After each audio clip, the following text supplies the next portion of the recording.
जय माता दी। माँ महागौरी आप सभी की रक्षा करें और आप सभी की मनोकामनाएं पूर्ण करें। आज की इस वीडियो में आप सुनेंगे माँ महागौरी की संपूर्ण व्रत कथा, पूजन मंत्र, आरती और सबसे अंत में की जाने वाली क्षमा याचना के बारे में। नवरात्रि की अष्टमी तिथि माँ भगवती के माँ महागौरी रूप को समर्पित होती है। इस दिन विधि विधान से सुबह के समय माँ महागौरी की पूजा की जाती है और जिन भक्तों के यहाँ आज के दिन कन्या पूजन होता हो उनके यहाँ सुबह विधि विधान से पूजा अर्चना करके हवन करके फिर कन्या पूजन किया जाता है। और जिन भी भक्तों के यहाँ नवमी तिथि को कन्या पूजन किया जाता है वहाँ पर अष्टमी तिथि के दिन भी सारा दिन और सारी रात उपवास रखा जाता है।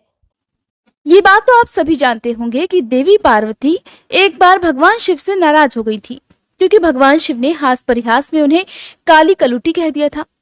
और उसके बाद देवी पार्वती ने बहुत कठिन तपस्या की और उन्होंने ये कठिन तपस्या श्री ब्रह्मा जी से वरदान पाने के लिए की थी। तब जाकर ब्रह्मा जी से मिले वरदान के बाद उनका जो वर्ण था वो अत्यंत गौर हो गया, जिसके बाद से वो महागौरी के नाम से विख्यात हुई।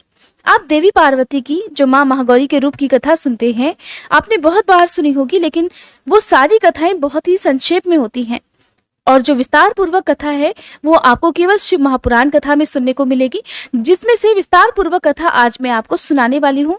कृपया आप आज की इस कथा को जरूर सुनिएगा। इसके बाद आप मुझे कमेंट करके बताइएगा कि ये वीडियो आपको कैसी लगी। पौराणिक कथा के अनुसार शुंभ और निशुंभ नाम के दो दैत्य उत्पन्न हुए। वे परस्पर भाई थे। उनके तपोबल से प्रभावित होकर परमेष्ठी ब्रह्मा जी ने उन दोनों भाइयों को ये वरदान दिया था कि इस जगत के किसी भी पुरुष से तुम मारे नहीं जा सकोगे। तब उन दोनों ने श्री ब्रह्मा जी से प्रार्थना की कि पार्वती जी के अंश से उत्पन्न जो अयोनिजा कन्या उत्पन्न हो, जिसे पुरुष का स्पर्श और रति नहीं प्राप्त हुई हो और जो अलंघ्य पराक्रम से संपन्न हो, उसके प्रति काम भाव से पीड़ित होने पर हम युद्ध में उसी के हाथों मारे जाएं। और उनकी इस प्रार्थना पर श्री ब्रह्मा जी ने तथास्तु कहकर उन्हें वे वरदान दे दिया।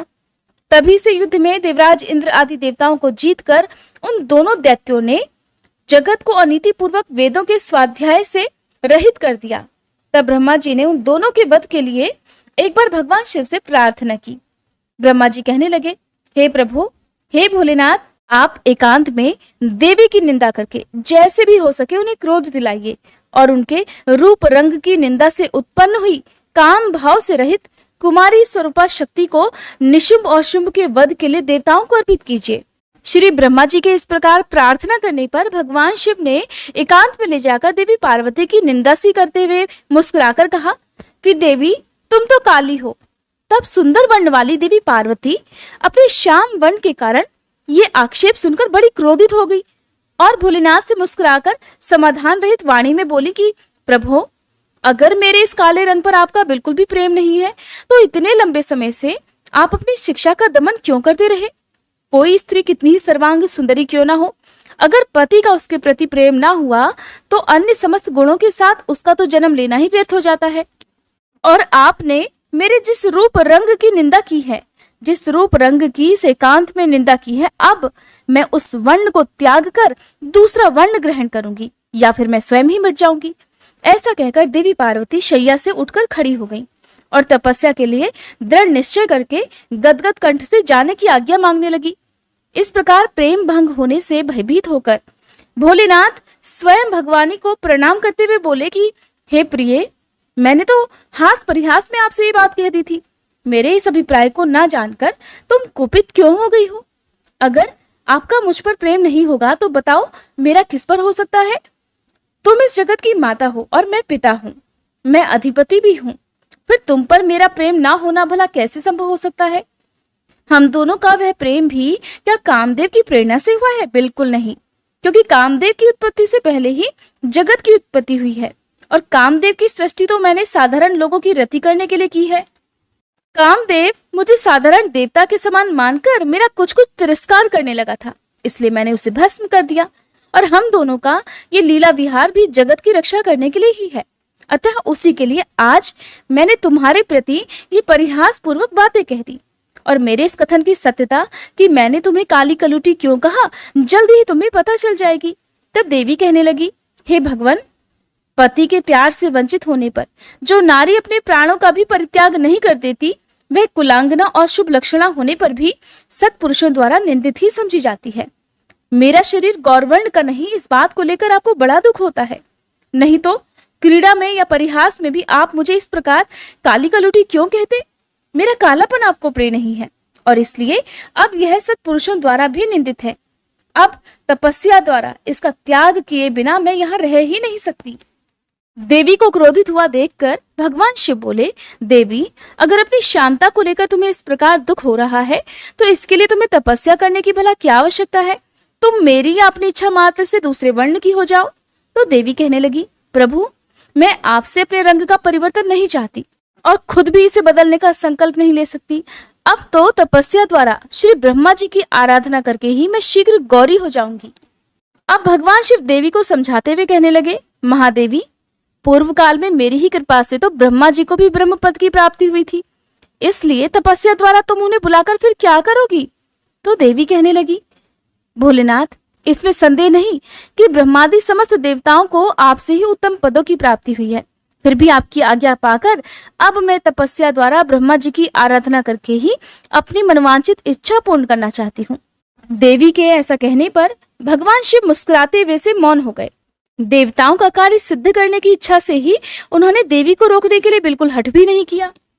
फिर पतिव्रता देवी पार्वती पति भगवान शिव की परिक्रमा करके उनके वियोग से होने वाले दुख को किसी तरह रोककर हिमालय पर्वत पर चली गईं। उन्होंने पहले सखियों के साथ जिस स्थान पर कठिन तपस्या की थी, उस स्थान से उनका विशेष प्रेम हो गया था, इसलिए इस बार भी उन्होंने उसी स्थान को तपस्या के लिए चुना। अब देवी कठिन तपस्या में लीन रहने लगी। इस तरह तपस्या करते करते जब बहुत समय बीत गया, तब एक दिन बहुत बड़ा व्याघ्र वहां उनके आसपास देखा गया। आया तो वह देवी को खाने के लिए था, लेकिन देवी पार्वती के नजदीक आते ही उस दुरात्मा का शरीर स्थिर हो गया। वह जड़ हो गया, एक जगह पर खड़ा रह गया, हिल डुल भी नहीं सका। देवी पार्वती ने भी देखा कि एक भूखा व्याघ्र उन्हें खाने की इच्छा से उनके सामने खड़ा हुआ है, लेकिन ये सब देखकर भी देवी बिल्कुल विचलित नहीं हुई, बल्कि वह पहले की तरह ही तपस्या में लीन रह गई। उधर उस व्याघ्र के सारे अंग अकड़ गए और भूख से वह अत्यंत पीड़ित हो रहा था। ये सोचकर कि यही मेरा भोजन है, वो लगातार देवी की तरफ ही देख रहा था। देवी के सामने खड़ा खड़ा वह व्याघ्र उनकी उपासना सी करने लगा। इधर देवी के मन में सदा यही भाव आता कि ये व्याघ्र तो मेरा उपासक है और हो न हो यहाँ के दुष्ट वन जंतुओं से रक्षा करने के लिए यहाँ पर आया है। ये सोचकर वे उस पर कृपा करने लगी। उन्हीं की कृपा से उस व्याघ्र के तीनों प्रकार के मल तत्काल नष्ट हो गए। फिर तो उस व्याघ्र को सहसा देवी के स्वरूप का बोध हुआ, उसकी भूख मिट गई और उसके अंगों की जड़ता भी दूर हो गई, साथ ही उसकी जन्मसिद्ध दुष्टता भी नष्ट हो गई और उसे निरंतर तृप्ति बने रहने लगी। अब वह देवी के आसपास आने वाले दुष्ट वन जंतुओं को खदेड़ता हुआ उस तपोवन में विचरने लगा।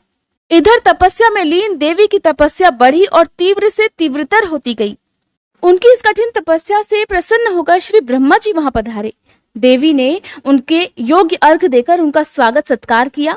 बदले में उनका भी सत्कार और अभिनंदन करके ब्रह्मा जी अनजान की तरह देवी की तपस्या करने का कारण पूछने लगे, बल्कि स्वयं श्री ब्रह्मा जी ने ही तो भोलेनाथ को ऐसा करने के लिए कहा था। जब अनजान की तरह श्री ब्रह्मा जी पूछने लगे तो देवी कहने लगी, हे ब्रह्मा जी, मेरे शरीर में जो ये कालापन है, इसे सात्विक विधि से त्याग कर मैं गौरवर्णा होना चाहती हूँ। तब ब्रह्मा जी बोले, देवी, बस इतने ही प्रयोजन के लिए आपने इतनी कठिन तपस्या की, ऐसा क्यों किया? क्या इसके लिए आपकी इच्छा मात्र ही पर्याप्त नहीं थी, या फिर आपकी यही एक कोई लीला है? अगर आपकी ये भी कोई लीला है तो आप इसके द्वारा मेरे एक अभीष्ट फल की भी सिद्धि कर दीजिए। देवी, निशुंभ और शुंभ नामक दो दैत्य हैं, उन्हें मैंने वरदान दे रखा है। इससे उनका घमंड बहुत बढ़ गया है और वे देवताओं को सता रहे हैं। उन दोनों को आपके ही हाथ से मारे जाने का वरदान प्राप्त हुआ है, इसलिए अब देर करने से कोई लाभ नहीं। अब आप क्षण भर के लिए सुस्थिर हो जाइए। आपके द्वारा जो शक्ति रची या छोड़ी जाएगी, वही उन दोनों के लिए मृत्यु हो जाएगी। ब्रह्मा जी के इस प्रकार प्रार्थना करने पर गिरिराज कुमारी देवी पार्वती सहसा अपनी काली त्वचा के आवरण को उतारकर गौरवर्णा हो गई। काली त्वचा में आवरण रूप से त्यागी गई जो उनकी शक्ति थी, उसका नाम कौशिकी हुआ और वह काले मेघ के समान कांति वाली कृष्ण वर्णा कन्या हो गई। देवी की वह मायामयी शक्ति ही योग निद्रा और वैष्णवी कहलाती है। उनकी 8 बड़ी बड़ी भुजाएं थीं, जिसमें उन्होंने शंख, चक्र और त्रिशूल आदि आयुध धारण कर रखे थे। फिर देवी ने अपनी सनातन शक्ति को श्री ब्रह्मा जी के हाथ में दे दिया और वही देवी शुंभ और निशुंभ का वध करने वाली हुई। तब ब्रह्मा जी ने देवी को सवारी के लिए एक प्रबल सिंह प्रदान किया जो कि उनके साथ ही आया था। उस देवी के रहने के लिए श्री ब्रह्मा जी ने विंध्यगिरि पर वास स्थान दिया और वहां नाना प्रकार के उपचारों से उनकी पूजा की। फिर देवी ने श्री ब्रह्मा जी से उस व्याघ्र के लिए भी प्रार्थना की और कहा कि हे ब्रह्मा जी, यह व्याघ्र अब मेरी शरण में आ गया है, इसलिए अब मैं इसका त्याग नहीं कर सकती, इसलिए अब इस व्याघ्र को भी मेरे साथ रहने की ही आज्ञा प्रदान करें। अब देवी गौर वर्ण धारण करके अपने पति के पास अर्थात कैलाश पर्वत की ओर वापस चल दी। भोलेनाथ के पास पहुंचकर देवी ने उनसे कहा कि देव, यह व्याघ्र मैं आपके लिए भेंट लाई हूं, आप इसे देखिए। इसके समान मेरा उपासक दूसरा कोई नहीं और इसने दुष्ट जंतुओं के समूह से तपोवन में मेरी रक्षा की थी और ये तो मेरा अनन्य भक्त है। और जरा देखिए तो मेरी प्रसन्नता के लिए ये अपना देश छोड़कर भी यहाँ आ गया है। महेश्वर, अगर आपको मेरे आने से यहाँ प्रसन्नता हुई है और अगर आप मुझसे अत्यंत प्रेम करते हैं तो मैं चाहती हूँ कि ये व्याघ्र नंदी की आज्ञा से मेरे अंतःपुर के द्वार पर अन्य रक्षकों के साथ रहकर उन्हीं के चिन्ह धारण करके सदा स्थिर रहे। जब भगवान शिव ने कहा कि देवी, मैं अत्यंत प्रसन्न हूँ, फिर तो ऐसा कहते ही वह व्याघ्र उसी क्षण लचकती हुई स्वर्ण जटित बेत की छड़ी, रत्नों से जटित विचित्र कवच, सर्प की सी आकृति वाली छुरी और रक्षकोचित वेश धारण करके गणाध्यक्ष के पद पर प्रतिष्ठित दिखाई दिया। उसने उमा सहित महादेव और नंदी को भी आनंदित किया था, इसलिए वह व्याघ्र सोम नंदी नाम से विख्यात हुआ। जय माता दी। ये थी माँ महागौरी की विस्तार पूर्वक कथा। आइए अब जानते हैं माँ महागौरी के विशेष पूजन मंत्रों और आरती के बारे में। माँ महागौरी का पूजा मंत्र। ओम देवी महागौर्ये नमः। प्रार्थना। श्वेते वृषे समारूढ़ा श्वेतांबर धरा शुचिः महागौरी शुभम दद्यान महादेव प्रमोददा। स्तुति मंत्र। या देवी सर्वभूतेषु माँ महागौरी रूपेण संस्थिता नमस्तस्यै नमस्तस्यै नमस्तस्यै नमो नमः। माँ की आरती। ओम जय जय महागौरी मैया, जय जय महागौरी। निश दिन ध्यावत तुमको हरि ब्रह्मा शिव जी। जय जय महागौरी। डमरु त्रिशूल धारणी पापों का नाश करे। वृषभ वाहन पर विराजे माँ कल्याण करे। ओम जय जय महागौरी। श्वेत वस्त्र माता का छवि है मन भावन। सच्चे मन से पुकारो मैया देगी दर्शन। ओम जय जय महागौरी। गौर वर्ण मैया का साधक रहे प्रसन्न। श्रद्धा पुष्प चढ़ाओ पावन कर दो मन। ओम जय जय महागौरी। अष्टमी नवरात्र में पूजा माँ की करो। माँ विपदा है मिटाती, माँ का ध्यान धरो। ओम जय जय महागौरी। अवतार लियो दक्ष के घर में लीला निराली की।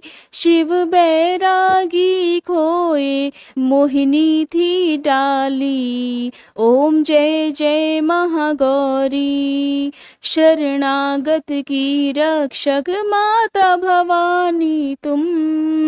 सुन लो माता अर्जी, आए द्वार तुम्हारे हम। ओम जय जय महागौरी। मंदिर में माँ तेरे सदा ही सुख बरसे। अन्न धन सब माँ पावे, अपूर्ण नर न रहे। ओम जय जय महागौरी। माँ महागौरी की आरती जो जन नित गावे। भव सिंधु से तरे वो दुख सब मिट जावे। ओम जय जय महागौरी। ओम जय जय महागौरी मैया, जय जय महागौरी। निश दिन ध्यावत तुमको हरि ब्रह्मा शिव जी। ओम जय जय महागौरी मैया, जय जय महागौरी। क्षमा याचना। हे परमेश्वरी, मेरे द्वारा रात दिन सहस्त्रों अपराध होते रहते हैं। अपनी भक्त समझकर मेरे उन अपराधों को आप कृपापूर्वक क्षमा करो। हे परमेश्वरी, मैं आवाहन करना नहीं जानती, विसर्जन करना नहीं जानती तथा पूजा करने का ढंग भी नहीं जानती, क्षमा करो। हे देवी, हे सुरेश्वरी, मैंने जो मंत्रहीन, क्रियाहीन और भक्तिहीन पूजन किया है वह सब आपकी कृपा से पूर्ण हो। सैकड़ों अपराध करके भी जो आपकी शरण में जय जगदम्बे कहकर पुकारता है उसे वह गति प्राप्त होती है जो ब्रह्मादि देवताओं के लिए भी सुलभ नहीं है। हे जगदम्बिके, मैं अपराधी हूँ किंतु आपकी शरण में आई हूँ। इस समय दया की पात्र हूँ, आप जैसा चाहे वैसा करो। देवी परमेश्वरी, अज्ञान से, भूल से अथवा बुद्धि भ्रम होने के कारण मैंने जो कुछ भी कम या अधिक कर दिया हो वह सब क्षमा करो और प्रसन्न हो।